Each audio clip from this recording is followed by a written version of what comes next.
ही मां किथे आहियां? चैरिटेबल अस्पताल ज़ोएब क्लिनिक आहे।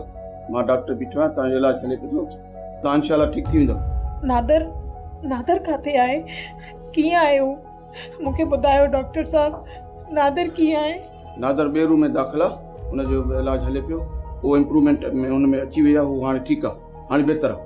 हुनजी परेशान थियण जी ॻाल्हि कोन्हे, काफ़ी बहितर आहे, उहो बि ठीकु आहे हाणे।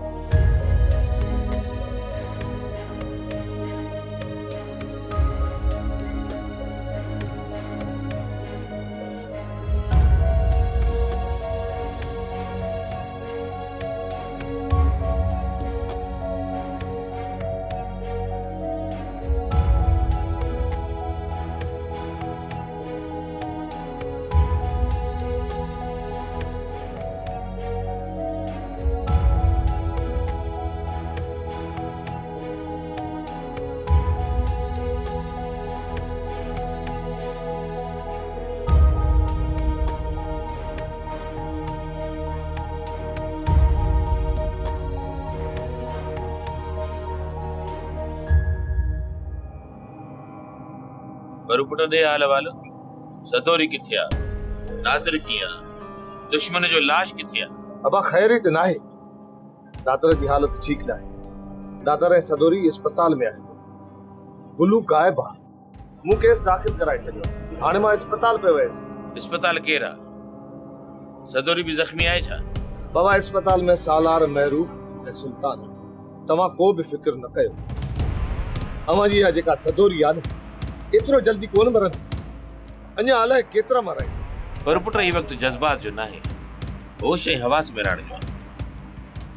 खबरदार जोड़ी का गलती कई अथई जेका दाग बणिजी असांजे निरड़ ते लॻे। बाबा मां होश हवास में आहियां। मां पंहिंजे सीने मथां पत्थर रखियो। तोखे ईअं ई करणो पवंदो।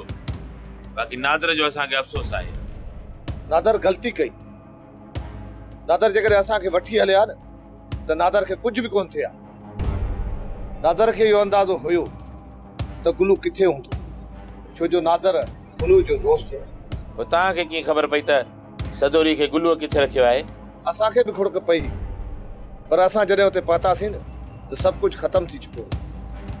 नादर गुलूअ खे ज़ख्मी कयो, गुलू भॼी वियो, पुलिस अची पहुती, पोइ असां वञी मालकी कईसीं। जेकॾहिं नादर वटि हथियार हो, उनखे ज़ख्मी छो कई? मारे छॾे था? बाबा ईअं बि त थी सघे थो।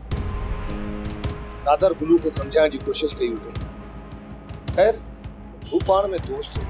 पुट हक़ीक़ी ख़बर त तॾहिं पवंदी न जॾहिं सदोरी ऐं नादर बयान ॾींदा। बाबा छॾ ॿियनि ॻाल्हि। हलिया त हाणे हलो अस्पताल। उठ।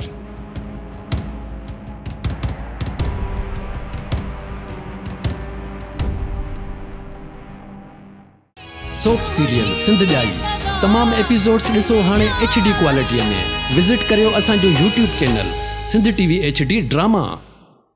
सब्सक्राइब कयो असांजो official YouTube channel Sindh TV HD drama ऐं वधीक अपडेट लाइ बेल आइकन खे क्लिक करियो।